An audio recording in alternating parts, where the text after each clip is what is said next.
العظمت للہ، بڑائی صرف اللہ کے لیے ہے، سب تعریف اللہ کے لیے جو تمام جہانوں کا پانے والا ہے۔ اللہ تعالیٰ پاک ہے اور سب تعریفیں اللہ ہی کے لیے ہیں، اور اللہ تعالیٰ کے سوا کوئی عبادت کے لائق نہیں۔ اللہ سب سے بڑا ہے، اور نہیں طاقت نیکی کی اور نہ گناہ سے بچنے کی مگر سوائے اللہ کی مدد سے، جو بہت بلند شان اور بڑی عظمت والا ہے۔ قیامت تک اللہ کی رحمتیں اور سلامتی ہو ہمارے پیارے نبی حضرت محمد مصطفیٰ صلی اللہ علیہ وآلہ وسلم پر۔ اللہم صلی علی محمد وعلی آل محمد کما صلیت علی ابراہیم وعلی آل ابراہیم انک حمید مجید۔ اللہم بارک علی محمد وعلی آل محمد کما بارکت علی ابراہیم وعلی آل ابراہیم انک حمید مجید۔ سورہ بنی اسرائیل میں اللہ تعالیٰ کا ارشاد ہے، کہہ دو کہ اگر انسان اور جن سب کے سب مل کر اس قرآن جیسی کوئی چیز لانے کی کوشش کریں تو نہ لا سکیں گے، چاہے وہ سب ایک دوسرے کے مددگار ہی کیوں نہ ہوں۔ سورہ محمد میں اللہ تعالیٰ کا ارشاد ہے، کیا یہ لوگ قرآن میں غور نہیں کرتے یا ان کے دلوں پر قفل پڑے ہوئے ہیں؟ ملاحظہ فرمائیے، الشیخ سعد الغامدی امام مسجد نبوی کی آواز میں تلاوت کلام پاک۔ بسم اللہ الرحمن الرحیم۔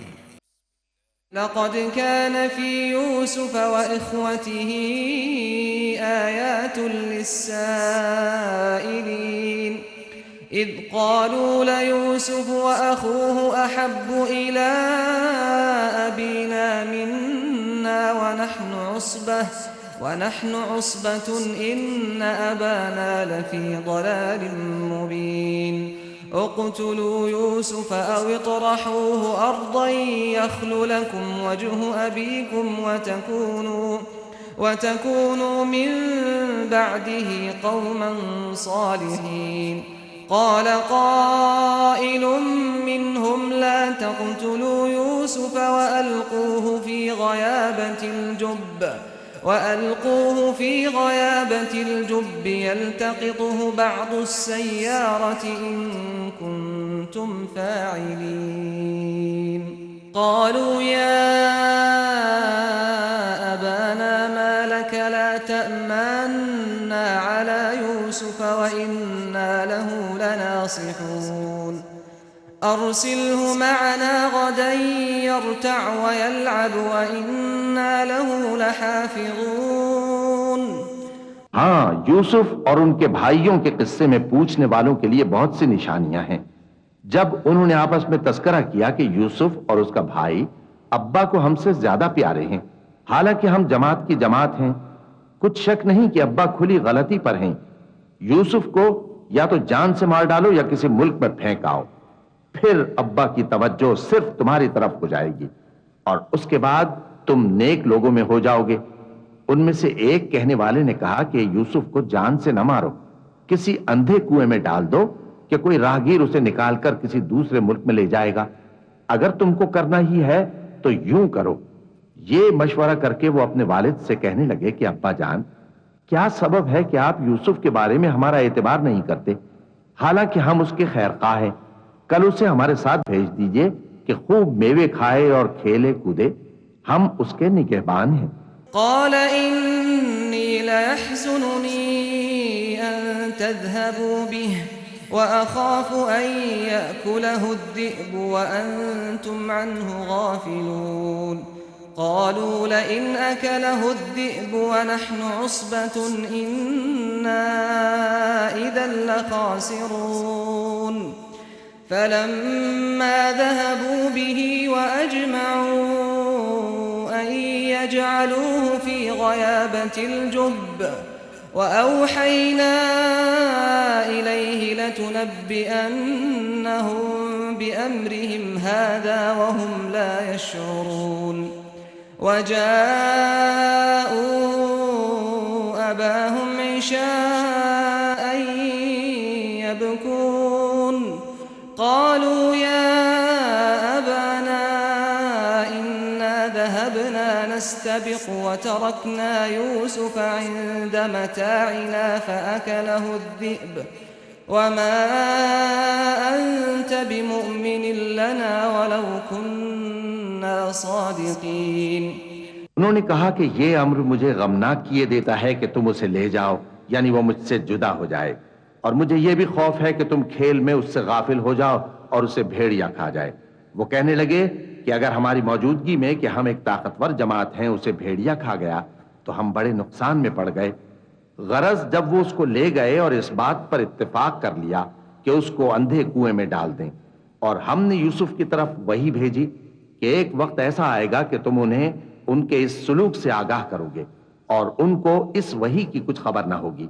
اور یہ حرکت کر کے وہ رات کے وقت باپ کے پاس روتے ہوئے آئے، کہنے لگے کہ ابا جان، ہم تو دوڑنے اور ایک دوسرے سے آگے نکلنے میں مصروف ہو گئے اور یوسف کو اپنے اسباب کے پاس چھوڑ گئے تو اسے بھیڑیا کھا گیا، اور آپ ہماری بات کو گو ہم سچ ہی کہتے ہیں باور نہیں کریں گے.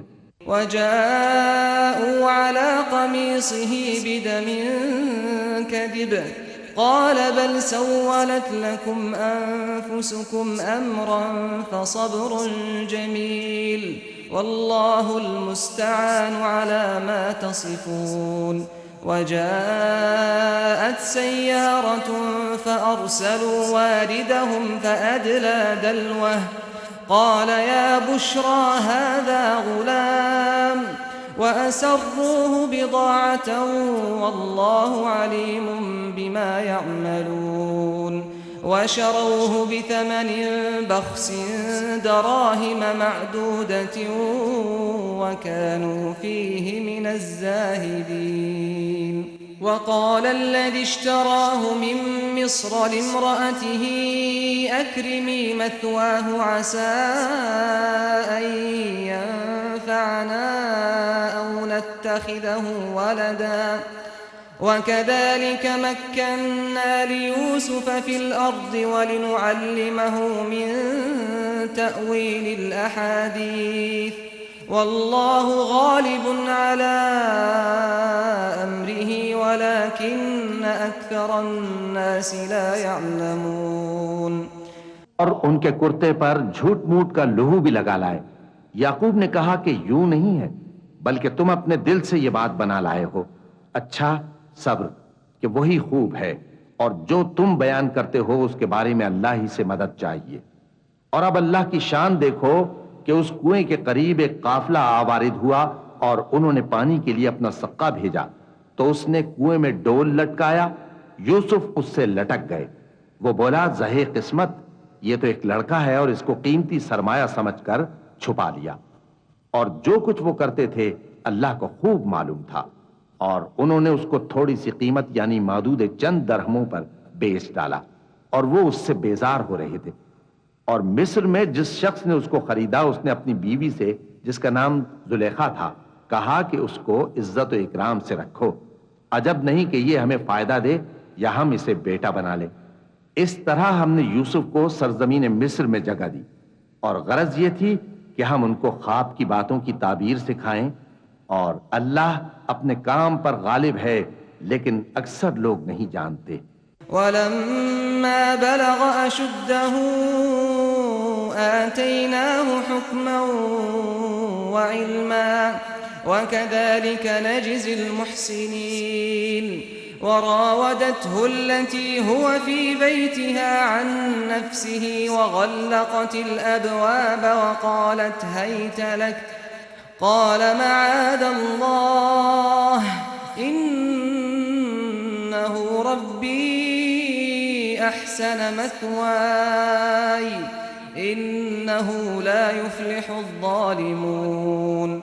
ولقد همت به وهم بها لولا أن رأى برهان ربه كذلك لنصرف عنه السوء والفحشاء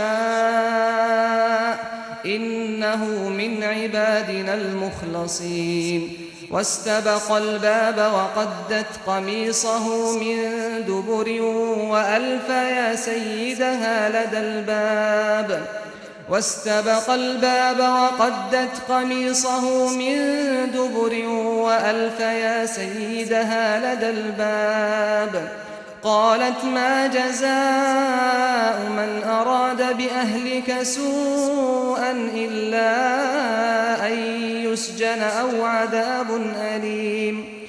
اور جب وہ اپنی جوانی کو پہنچے تو ہم نے ان کو دانائی اور علم عطا کیا اور نیکوکاروں کو ہم اسی طرح بدلہ دیا کرتے ہیں.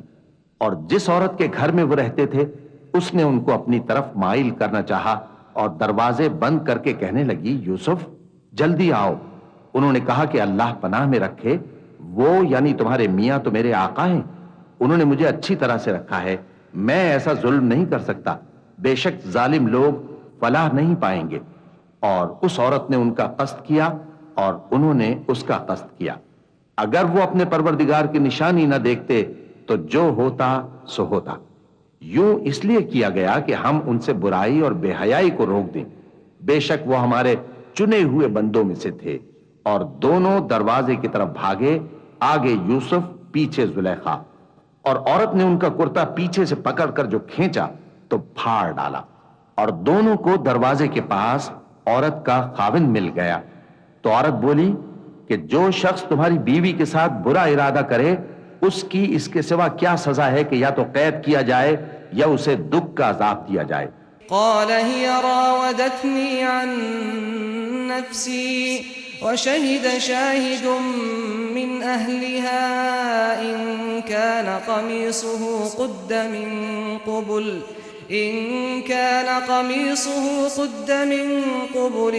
فصدقت وهو من الكاذبين وإن كان قميصه قد من دبر فكذبت وهو من الصادقين. فلما رأى قميصه قد من دبر قال إنه من كيدكن إن كيدكن عظيم. يوسف أعرض عن هذا واستغفري لذنبك إنك كنت من الخاطئين. وقال نسوة في المدينة امرأة العزيز تراود فتاها عن نفسه قد شغفها حبا إنا لنراها في ضلال مبين. فلما سمعت بمكرهن أرسلت إليهن وأعتدت لهن متكئا وآتت كل واحدة منهن سكينا وقالت اخرج عليهن. فلما رأينه أكبرنه وقطعن أيديهن وقلن حاش لله ما هذا بشرا إن هذا إلا ملك کریم. یوسف نے کہا اسی نے مجھ کو اپنی طرف مائل کرنا چاہا تھا. اور اس کے خاندان میں سے ایک گواہ نے گواہی دی کہ اگر اس کا کرتا آگے سے پھٹا ہو تو یہ سچی اور یوسف جھوٹا ہے، اور اگر کرتا پیچھے سے پھٹا ہو تو یہ جھوٹی اور وہ سچا ہے. سو جب اس کا کرتا دیکھا تو پیچھے سے پھٹا تھا، تب اس نے زلیخا سے کہا کہ یہ تمہارا ہی فریب ہے اور کچھ شک نہیں کہ تم عورتوں کے فریب بڑے بھاری ہوتے ہیں. یوسف اس بات کا خیال نہ کر اور زلیخا تو اپنے گناہ کی بخشش مانگ، بے شک خطا تیری ہی ہے. تو شہر میں عورتیں گفتگویں کرنے لگیں کہ عزیز کی بیوی اپنے غلام کو اپنی طرف مائل کرنا چاہتی ہے اور اس کی محبت اس کے دل میں گھر کر گئی ہے، ہم دیکھتی ہیں کہ وہ کھلی گمراہی میں ہے. پھر جب زلیخا نے ان عورتوں کی گفتگو جو حقیقت میں دیدار یوسف کے لیے ایک چال تھی سنی تو ان کے پاس دعوت کا پیغام بھیجا اور ان کے لیے ایک محفل مرتب کی اور پھل تراشنے کے لیے ہر ایک کو ایک ایک چھری دی اور یوسف سے کہا کہ ان کے سامنے آؤ. جب عورتوں نے ان کو دیکھا تو ان کا روب حسن ان پر ایسا چھا گیا کہ پھل تراشتے تراشتے اپنے ہاتھ کاٹ لیے اور بے ساختہ بول اٹھی کہ اللہ پاک ہے، یہ آدمی نہیں، یہ تو کوئی بزرگ فرشتہ ہے۔ قالت فذلكن الذي لمتنني فيه ولقد راودته عن نفسه فاستعصم ولئن لم يفعل ما آمره ليسجنن وليكون من الصاغرين قال رب السجن أحب إلي مما يدعونني إليه وإلا تصرف عني كيدهن أصب إليهن وأكن من الجاهلين فاستجاب له ربه فصرف عنه كيدهن إنه هو السميع العليم ثم بدا لهم من بعد ما رأوا الآيات ليسجننه حتى حين۔ زلیخا نے کہا تو یہ وہی ہے جس کے بارے میں تم مجھے تانے دیتی تھیں، اور بے شک میں نے اس کو اپنی طرف مائل کرنا چاہا مگر یہ بچا رہا، اور اگر یہ وہ کام نہ کرے گا جو میں اسے کہتی ہوں تو قید کر دیا جائے گا اور ذلیل ہوگا۔ یوسف نے دعا کی کہ پروردگار جس کام کی طرف یہ مجھے بلاتی ہیں اس کی نسبت مجھے قید پسند ہے، اور اگر تو مجھ سے ان کے فریب کو نہ ہٹائے گا تو میں ان کی طرف مائل ہو جاؤں گا اور نادانوں میں سے ہو جاؤں گا۔ پس ان کے رب نے ان کی دعا قبول کر لی اور ان سے عورتوں کا داؤں ٹال دیا، بے شک وہی تو سننے والا ہے، جاننے والا ہے۔ پھر باوجود اس کے کہ وہ لوگ ان کی بے گناہی کے نشان دیکھ چکے تھے، ان کی رائے یہی ٹھہری کہ کچھ عرصے کے لیے ان کو قید ہی کر دیں۔ ودخل معه السجن فتيان قال أحدهما إني أراني أعصر خمرا وقال الآخر إني أراني أحمل فوق رأسي خبزا تأكل الطير منه نبئنا بتأويله إنا نراك من المحسنين قال لا يأتيكما طعام ترزقانه إلا نبأتكما بتأويله قبل أن يأتيكما ذلكما مما علمني ربي إني تركت ملة قوم لا يؤمنون بالله وهم بالآخرة هم كافرون واتبعت ملة آبائي إبراهيم وإسحاق ويعقوب ما كان لنا أن نشرك بالله من شيء ذلك من فضل الله علينا وعلى الناس ولكن أكثر الناس لا يشكرون۔ ان کے ساتھ دو اور جوان بھی داخل زندہ ہوئے۔ ایک نے ان میں سے کہا کہ میں نے خواب دیکھا ہے، دیکھتا کیا ہوں کہ شراب کے لیے انگور نچوڑ رہا ہوں۔ دوسرے نے کہا کہ میں نے بھی خواب دیکھا ہے، میں یہ دیکھتا ہوں کہ اپنے سر پر روٹیاں اٹھائے ہوئے ہوں اور پرندے ان میں سے کھا رہے ہیں، تو ہمیں ان کی تعبیر بتا دیجئے کہ ہم تمہیں نیکوکار دیکھتے ہیں۔ یوسف نے کہا کہ جو کھانا تم کو ملنے والا ہے وہ آنے نہیں پائے گا کہ میں اس سے پہلے تم کو اس کی تعبیر بتا دوں گا۔ یہ ان باتوں میں سے ہے جو میرے پروردگار نے مجھے سکھائی ہیں۔ جو لوگ اللہ پر ایمان نہیں لاتے اور آخرت کا انکار کرتے ہیں، میں نے ان کا مذہب چھوڑ دیا ہے اور میں اپنے باپ دادا ابراہیم اور اسحاق اور یعقوب کے مذہب پر چلتا ہوں۔ ہمیں شایع نہیں ہے کہ کسی چیز کو اللہ کے ساتھ شریک بنائیں، یہ اللہ کا فضل ہے ہم پر بھی اور لوگوں پر بھی، لیکن اکثر لوگ شکر نہیں کرتے۔ يا صاحبي السجن أأرباب متفرقون خير أم الله الواحد القهار ما تعبدون من دونه إلا أسماء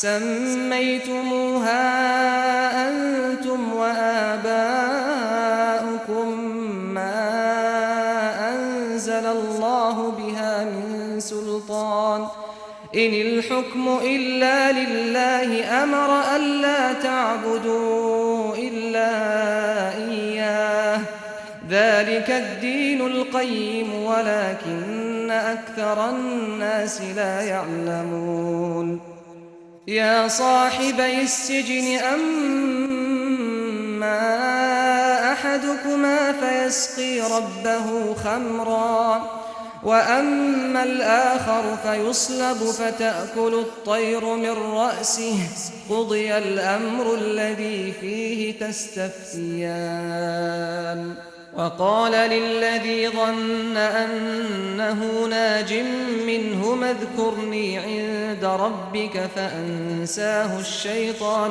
ذكر ربه فلبث في السجن بضع سنين اے میرے قید خانے کے رفیقو، بھلا کئی جدا جدا آقا اچھے یا اللہ جو اکیلا ہے سب پر غالب ہے؟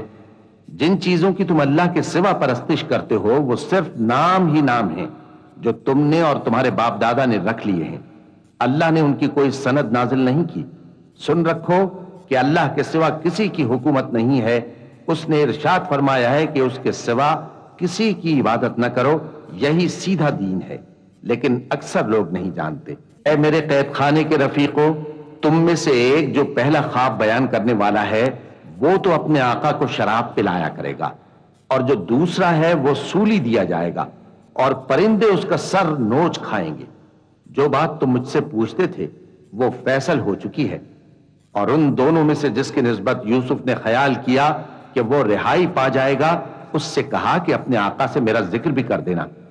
پھر شیطان نے اسے ان کا اپنے آقا سے ذکر کرنا بھلا دیا اور یوسف کئی برس قید خانے ہی میں رہے۔ وقال الملك إني أرى 7 بقرات سمان يأكلهن 7 عجاف و7 سنبلات خضر وأخر يابسات يا أيها الملأ أفتوني في رؤياي إن كنتم للرؤيا تعبرون قالوا أضغاث أحلام وما نحن بتأويل الأحلام بعالمين وقال الذي نجا منهما وادكر بعد أمة أنا أنبئكم بتأويله فأرسلون يوسف أيها الصديق أفتنا في 7 بقرات سمان يأكلهن 7 عجاف و7 سنبلات خضر وأخر يابسات لعلي أرجع إلى الناس لعلهم يعلمون۔ اور بادشاہ نے کہا کہ میں نے خواب دیکھا ہے، دیکھتا کیا ہوں کہ 7 موٹی گائیں ہیں جن کو 7 دبلی گائیں کھا رہی ہیں، اور 7 خوشے سبز ہیں اور 7 خشک۔ اے درباریو، اگر تم خوابوں کی تعبیر دے سکتے ہو تو مجھے میرے خواب کی تعبیر بتاؤ۔ انہوں نے کہا یہ خواب تو پریشان خیالی سے ہیں اور ہمیں ایسے خوابوں کی تعبیر نہیں آتی۔ اور وہ شخص جو دونوں قیدیوں میں سے رہائی پا گیا تھا اور جسے مدت کے بعد وہ بات یاد آ گئی، بول اٹھا کہ میں آپ کو اس کی تعبیر لا بتاتا ہوں، مجھے قید خانے جانے کی اجازت دیجئے۔ غرض وہ یوسف کے پاس آیا اور کہنے لگا، یوسف، اے بڑے سچے یوسف، ہمیں اس خواب کی تعبیر بتائیے کہ 7 موٹی گایوں کو 7 دبلی گائیں کھا رہی ہیں، اور 7 خوشے سبز ہیں اور 7 سوکھے، تاکہ میں لوگوں کے پاس واپس جا کر تعبیر بتاؤں۔ عجب نہیں کہ وہ تمہاری قدر جانے۔ قال تزرعون 7 سنين دأبا فما حصدتم فذروه في سنبله إلا قليلا مما تأكلون ثم يأتي من بعد ذلك 7 شداد يأكلن ما قدمتم لهن إلا قليلا مما تحصنون ثم يأتي من بعد ذلك عام فيه يغاث الناس وفيه يعصرون۔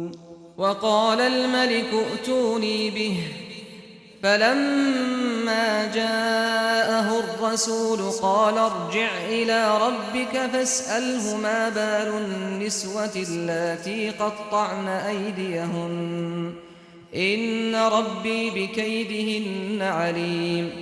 انہوں نے کہا کہ تم لوگ 7 سال متواتر کھیتی کرتے رہو گے تو جو غلہ کاٹو تو تھوڑے سے غلے کے سوا جو کھانے میں آئے باقی کو خوشوں میں ہی رہنے دینا. پھر اس کے بعد خشک سالی کے 7 سخت سال آئیں گے کہ جو غلہ تم نے جمع کر رکھا ہوگا وہ سب کو کھا جائیں گے. صرف وہی تھوڑا سا رہ جائے گا جو تم احتیاط سے رکھ چھوڑو گے. پھر اس کے بعد ایک ایسا سال آئے گا کہ خوب مے برسے گا اور لوگ اس میں رس نچوڑیں گے. اور یہ تعبیر سن کر بادشاہ نے حکم دیا کہ یوسف کو میرے پاس لے آؤ. سو جب قاصد ان کے پاس گیا تو انہوں نے کہا کہ اپنے آقا کے پاس واپس جاؤ اور اس سے پوچھو کہ ان عورتوں کا کیا حال ہے جنہوں نے اپنے ہاتھ کاٹ لیے تھے. بے شک میرا پروردگار ان کے فریب سے خوب واقف ہے. قال ما خطبكن إذ راوتن يوسف عن نفسه قلنا حاش لله ما علمنا عليه من سوء قالت امرأة العزيز الآن حصحص الحق أنا راودته عن نفسه وإنه لمن الصادقين ذلك ليعلم أني لم أخنه بالغيب وأن الله لا يهدي كيد الخائنين وما أبرئ نفسي إن النفس لأمارة بالسوء إلا ما رحم ربي ان ربی غفور رحیم. بادشاہ نے عورتوں سے پوچھا کہ تمہارا کیا قصہ تھا جب تم نے یوسف کو اپنی طرف مائل کرنا چاہا. سب بول اٹھیں کہ اللہ پاک ہے, ہم نے اس میں کوئی برائی معلوم نہیں کی. عزیز کی بیوی نے کہا اب سچی بات تو ظاہر ہو ہی گئی ہے. اصل یہ ہے کہ میں نے اس کو اپنی طرف مائل کرنا چاہا تھا اور وہ بے شک سچا ہے. یوسف نے کہا کہ میں نے یہ بات اس لیے پوچھی ہے کہ عزیز کو یقین ہو جائے کہ میں نے اس کی پیٹھ پیچھے اس کی امانت میں خیانت نہیں کی, اور اللہ خیانت کرنے والوں کی چال کو چلنے نہیں دیتا. اور میں اپنے آپ کو پاک صاف نہیں کہتا کیونکہ نفس امارہ انسان کو برائی ہی سکھاتا رہتا ہے, مگر یہ کہ میرا پروردگار رحم فرمائے. بے شک میرا پروردگار بخشنے والا ہے, مہربان ہے. صدق اللہ العظیم.